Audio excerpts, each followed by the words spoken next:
Hello student, welcome back my YouTube channel ER Vipin Shukla maths classes. मैं आज आपको 5.2 arithmetic progression का सेकंड क्वेश्चन कराने जा रहा हूँ। जो सेकंड क्वेश्चन का फर्स्ट पार्ट है MCQs बेस्ड है। तो आपको यहाँ पर A30 की वैल्यू निकालनी है, मतलब लास्ट टर्म हमारे पास A30 है तो वो उसकी वैल्यू हमको निकालनी है। ठीक है, तो हमारे पास सबसे पहले एक AP दी हुई है। इस AP में देखिए यहाँ पर A की वैल्यू दी है 10 और D की वैल्यू हमारे पास क्या निकल के आ जाएगी 7 माइनस 10, क्योंकि A2 माइनस A1 करते हैं तो ये आ जाएगा तो -3 आ जाएगी। अब हमारे पास A30 की वैल्यू हमको करनी है फाइंड, तो वही वाला फॉर्मूला लगाएंगे A plus n minus 1 into D. Okay, तो यहां पर देखिए ये n की वैल्यू होती है, तो n की वैल्यू हमारे पास देखिए यहाँ पर n की वैल्यू क्या आ गई 30 आ गई। तो A30 हमको निकालना है। A की वैल्यू हमको 10 पता है, n की वैल्यू हमारे पास 30 है -1, d की वैल्यू हमारे पास 3 है। तो इस तरह से ये A30 की वैल्यू हम इसको सॉल्व आउट कर लेंगे तो हमारे पास वो निकल के आ जाएगी 10 प्लस ये आ जाएगा 29 इंटू -3। इस तरह से ये हमारे पास निकल के आ जाएगा। आप इसको मल्टीप्लाई कर लेंगे तो मल्टीप्लाई करने पे आपका कितना आएगा, ये मल्टीप्लाई करने का देखिए हम आसानी तरीके से मल्टीप्लाई कर लेते हैं। ये हमारे पास 2 6 ये 87। ठीक है, तो 10 ये हमारे पास माइनस हो जाएगा, ये हो जाएगा 87, तो ये हमारे पास निकल के आ जाएगा -77। तो जो कि हमारा क्या है सी आंसर है। तो इस तरह से हमने सेकंड क्वेश्चन का फर्स्ट पार्ट अपना कंप्लीट किया। अब हम बढ़ते हैं सेकंड पार्ट की तरफ। तो बढ़ते हैं हम सेकंड पार्ट की तरफ। तो हमारे पास देखिए दोस्तों यहाँ पर A11 की वैल्यू हमको फाइंड करनी है और हमको देखिए AP हमको दिया हुआ है A इक्वल टू -3 और हमारे पास जो D की वैल्यू दी है A2 माइनस A1 जो होती है हमारे पास देखिए -1/2, ये -3 लिख देंगे तो हमारे पास ये क्या निकल के आ जाएगा, ये देखो प्लस हो जाएगा, माइनस माइनस प्लस हो जाता है। यहाँ एलसीएम ले लेंगे तो हमारे पास 2 आ जाएगा, ये -1 और ये प्लस हमारे पास क्या निकल के आ जाएगा, ये 2 3 जा 6 निकल के आ जाएगा। ये हमारे पास क्या हो जाएगा 5/2 हो जाएगा। तो इसका मतलब डी की वैल्यू हमारे पास कितनी निकल के आ गई 5/2। अब 5/2 निकल के आ गई। अब हमारे पास कितना निकालना है A11 निकालना है, तो A plus n minus 1 into T. तो सबसे पहली चीज तो हमारे पास ये है कि n की वैल्यू हमारे पास क्या निकल के आ गई है 11, क्योंकि देखो an दिया है तो n की वैल्यू हमारे पास 11। तो अब क्या करेंगे हम, d की वैल्यू हमारे पास a की वैल्यू क्या है -3 और n की वैल्यू क्या है हमारे पास 11 माइनस 1, d की वैल्यू क्या है हमारे पास 5/2। ठीक है, तो इस तरह से हमने किया -3 प्लस ये 10 इंटू 5/2, तो ये 2 5 जा ये 10, ये -3 प्लस 5 5 25। ठीक है, तो ये हमारे पास कितना निकल के आ जाएगा, ये हमारे पास कितना निकल के आ जाएगा 22 निकल के आ जाएगा, जो कि हमारा करेक्ट आंसर है। ये देखिए बी ऑप्शन हमारा करेक्ट आंसर है। तो इस तरह से हमने ये सेकंड क्वेश्चन अपना क्लियर किया। अब हम बढ़ते हैं थर्ड क्वेश्चन की तरफ, जो कि हमारा इस प्रकार है। देखिए आपको जो है हमारे पास एपी दी हुई है और उसमें मिसिंग हमारे पास बॉक्स बनाए गए हैं। अब उस बॉक्स मिसिंग बॉक्स है जो उसमें हमने वैल्यू भरनी है, जो कि हमारे पास वैल्यू हम किसी न किसी तरीके से निकाल के हमने भरनी है। तो देखिए पहला नंबर, देखिए तीसरा क्वेश्चन का पहला पार्ट है जो देखिए 2 है और ये फिर बॉक्स बना दिया है और बॉक्स के बाद हमारे पास 26 कर दिया है। तो सबसे पहली चीज तो ये है कि हमने जो है फाइंड करना है ये डी की वैल्यू। तो डी की वैल्यू हम कैसे फाइंड करते हैं, डी की वैल्यू हम इस तरह से फाइंड करते हैं कि भाई देखो हमारे पास ये डी की वैल्यू हमारे पास नहीं है, तो इसका मतलब हमारे पास देखो ए की वैल्यू है हमारे पास 2 और देखिए लास्ट है तो हमारे पास देखो an 26 की भी वैल्यू है 26 की वैल्यू, मतलब लास्ट टर्म। तो लास्ट टर्म हमारे पास 26 की वैल्यू है, तो हम क्या कर सकते हैं, निकाल सकते हैं, इसको फाइंड कर सकते हैं। ठीक है, और यहाँ आप बड़े अच्छे तरीके से देख सकते हैं कि ये हमारे पास कौन सी टर्म है, तीसरी टर्म है, हमारे पास सीधी सीधी दिख रही है। तो हमें A3 की वैल्यू 26 है, तो हम क्या कर लेंगे, A3 की वैल्यू 26 है तो उसके माध्यम से हम क्या निकाल लेंगे, D निकाल लेंगे। तो हमको फॉर्मूला पता ही है A plus n minus 1 into D, है ना। तो A3 की वैल्यू हमको मालूम है, A3 की वैल्यू क्या है हमारे पास 26 है और A की वैल्यू क्या है हमारे पास 2 है और n की वैल्यू क्या है 3 है -1, D की वैल्यू हमको निकालनी है। तो हमारे काम बन गया। ठीक है, 2 प्लस ये हमारे पास कितना आ जाएगा 2d आ जाएगा, ये इसको उधर करेंगे तो क्या आ जाएगा, ये 24 आ जाएगा और यहाँ 2d हो जाएगा, 2 से ये कैंसिल हो जाएगा 12 टाइम, तो ये हमारे पास क्या निकल के आ जाएगा d हमारे पास निकल के आ जाएगा डी, हमारे पास 12 निकल के आ जाएगा। मतलब इसका डिफरेंस है 12, ठीक है, इसका क्या है, डिफरेंस है 12। तो डिफरेंस है 12, तो भाई देखो ये हमारे पास ये हमारे पास डिफरेंस है, ये हमारे पास ये वाली वैल्यू नहीं है।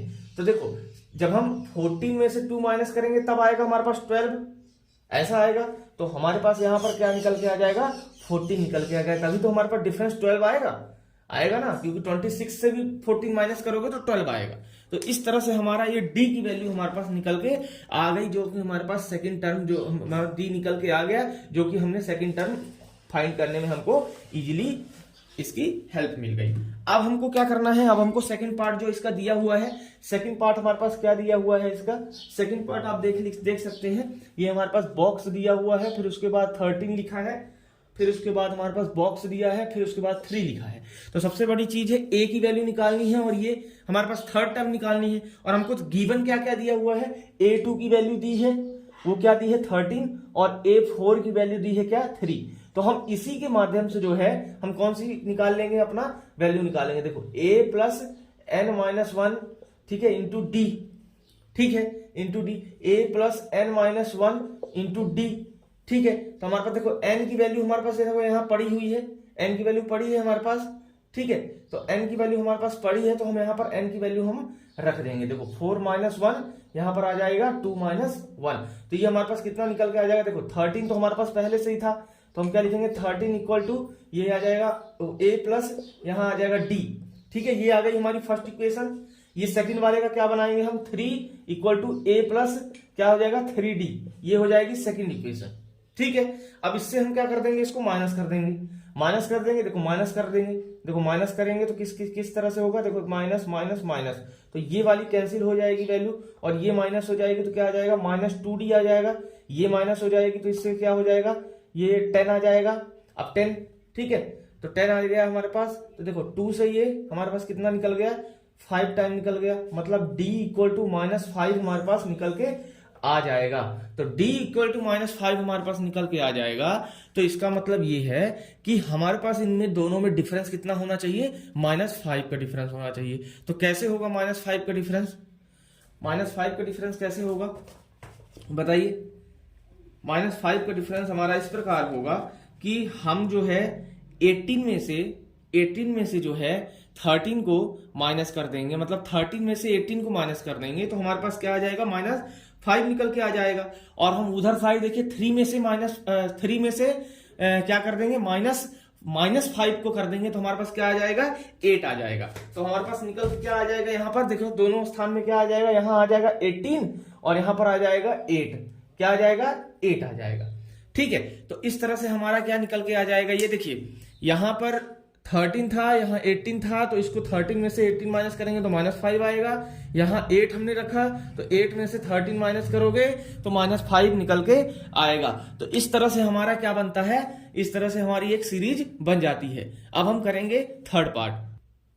अब इसको आप देख सकते हैं, पूरी तरह से आपका बिल्कुल सेम क्वेश्चन है। देखो a इक्वल टू हमारा 5 है, ठीक है, लास्ट टर्म में क्या है, मतलब लास्ट मतलब 1 2 3 4, मतलब a4 की वैल्यू हमारे पास यहाँ कितनी है 9/1/2, ठीक है। तो इस तरह से है हमारे पास, मतलब हमको क्या निकालना है, यहाँ पर हमको डिफरेंस मतलब d की वैल्यू हमने निकाल ली यहाँ, तो हमारा काम हो जाएगा। तो कैसे हम निकाल सकते हैं d की वैल्यू, देखो हमने सीधी देखो a4 है हमारे पास, देखो a4 है, तो a4 की वैल्यू हमने कितनी यहाँ पर रखी हुई है, देखिए 9/1/2 इक्वल टू a4 क्या हो जाएगा हमारा, कैसे लिखेंगे a4 को, a प्लस 3d लिखेंगे, ऐसे लिखेंगे a प्लस 3d, ठीक है। तो a प्लस 3d लिखेंगे तो हमारे पास कितना, देखो a की वैल्यू भी हमको पता है, तो ये 9 दूनी 18 है, 19/2, और ये हमारे पास a की वैल्यू है तो 5 है, प्लस d हमारा तो निकालना ही है। तो क्या करेंगे, इसको उधर माइनस करेंगे, तो 19/2 माइनस 5 इक्वल टू 3d, इसको हम एलसीएम लेंगे तो हमारे पास क्या निकल के आ जाएगा, 2 आएगा नीचे, और 19 माइनस ये आ जाएगा हमारा 2 5 जा 10, ठीक है, ये आ जाएगा 3d, वैसे का वैसा रहेगा। यहाँ पर हमारे पास 9/2 आ जाएगा और ये 3d आ जाएगा। अब देखिए सबसे मेन चीज ये है कि अब जो है क्रॉस मल्टीप्लाई हम कर सकते हैं। तो क्रॉस मल्टीप्लाई हम करने के लिए क्या करना पड़ेगा, देखो ये 3 को उधर भेजेंगे तो 9/2 तो रहेगा ही, 1/3 हो जाएगा, ठीक है। ये तो पता ही है आपको, जब उधर साइड जाता है ये मल्टीप्लाई में तो उधर जाके डिवाइड में हो जाएगा, तो 3 3 या 9। ठीक है, तो हमारे पास 3/2 हमारे पास क्या आ गया, ये डिफरेंस निकल के आ गया कितना, 3/2। तो इसका डिफरेंस निकल के आया है 3/2। ठीक है, 3/2 डिफरेंस निकल के आया है, तो हम इसमें जो है इसको प्लस कर देंगे 3/2 को, तो हमारा निकल के आ जाएगा। कैसे आएगा देखिए, अब आगे हाइट देखिए आप, 5 में हम डिफरेंस को 3/2 को प्लस कर देंगे तो हमारे पास कितना आ जाएगा, 2, 5 2 जा 10 हो गया, प्लस 3 हो गया, मतलब 13/2। यहां पर कितना आएगा, 13/2 आएगा। अब 13/2 में हम प्लस कर देंगे 3/2, तो हमारे पास कितना आ जाएगा, 2, ये 13 + 3 मतलब 16/2, ये आ जाएगा 8। तो यहां पर आ जाएगा 8। तो ये हमारे पास करेक्ट आंसर इसका हो जाएगा। तो इस तरह से हमने थर्ड पार्ट किया, हमने कंप्लीट किया। अब हम करते हैं फोर्थ पार्ट। बिल्कुल सेम पिछले जैसा क्वेश्चन देखिए, a की वैल्यू -4 दी है, 1 2 3 4 5 6, मतलब a6 की वैल्यू हमारे पास कितनी दी है, 6 दी है। तो हम सीधी सी चीज वही चीज करेंगे, देखो 6 = a + 5d हो जाएगा। a की वैल्यू हमारे पास क्या दी है, देखो 6 = a की वैल्यू क्या है, -4 + 5d, ये उधर चला जाएगा, प्लस हो जाएगा, 10 हो जाएगा, ये 5d ऐसे 5 2 जा 10, मतलब d की वैल्यू हमारे पास क्या निकल के आई, 2 आई। अब इसमें d+2 प्लस कर देंगे तो कितना आ जाएगा हमारे पास, 2 प्लस कर देंगे तो -2 आ जाएगा। इसमें हम 2 प्लस करेंगे तो कितना आएगा, 2 प्लस करेंगे तो कितना आएगा, हमारे पास 0 आ जाएगा। अब 0 में इसमें 2 प्लस करेंगे तो कितना आएगा, 2 आएगा। 2 में 2 प्लस करेंगे कितना आएगा, 4 आएगा। तो इस तरह से हमारा क्या बन जाता है, हमारा फोर्थ क्वेश्चन ये कंप्लीट हो जाता है। जो फोर्थ पार्ट है हमारा, ये हमारे पास कंप्लीट हो जाता है। इस तरह से हमको निकालना है। ठीक है, अब अगला हमारा लास्ट हमारे पास फिफ्थ पार्ट है। तो फिफ्थ पार्ट हम किस तरह से करेंगे, देखो यहाँ पर हमारे पास डब्बा बना हुआ है, ये 38 हमारे पास दिया है, ये हमारे पास कितने डब्बे हैं, 3 डब्बे हैं। तो 3 डब्बे हमने इसमें बनाए हुए हैं। अब लास्ट में हमारे पास लास्ट टर्म क्या दी है, 22। और आप यहाँ देख सकते हैं कि लास्ट टर्म क्या है हमारे पास। तो लास्ट 1 2 3 4 5 6 है, मतलब a6 की वैल्यू हमारे पास कितनी है, -22। तो -22 है, तो इसका मतलब हम जो है -22 की मदद से, और यहां पर देखिए क्या है, a2 की वैल्यू दी हुई है, a2 की वैल्यू 38, इन दोनों की मदद से तो हम ये फिफ्थ पार्ट अपना कर रहे थे। फिफ्थ पार्ट हम किस तरह से करना है हमको, देखिए यहां पर हमको a6 और a2 की वैल्यू दी है, तो हम क्या लिख लेंगे, देखो a + 5d, इसकी क्या मतलब होता है, a + 5d = -22।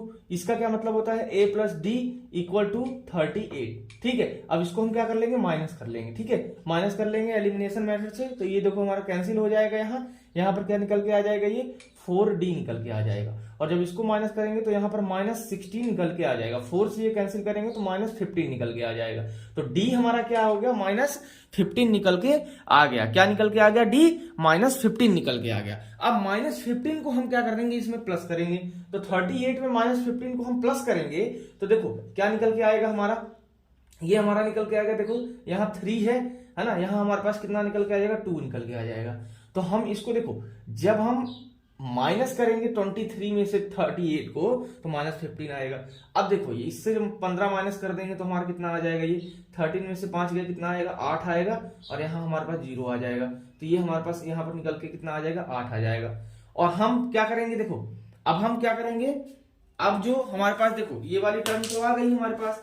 अब जो है हम आगे वाली टर्म कैसे निकालेंगे, आगे वाली हम टर्म निकालेंगे, देखो उसके जो हमारे पास नेक्स्ट वाली जो हमारे पास वैल्यू है उसको जो है इधर वाली वैल्यू से हमको क्या करना पड़ेगा, माइनस करना पड़ेगा, तब आएगी, है ना। तो हमारे पास माइनस किससे करना पड़ेगा, देखो -7 से हम जब माइनस करेंगे तो -15 आ जाएगा भाई। देखो -7 -8 तो -15 आ गया। ठीक है, अब इसको हम किस तरह से हैंडल करेंगे, उसको हम हैंडल इस तरह से करेंगे, देखो यहां पर हमारे पास 38 है। ठीक है, जब इसको इससे माइनस करोगे तब हमारे पास कितना आएगा, हमारे पास -15 आएगा।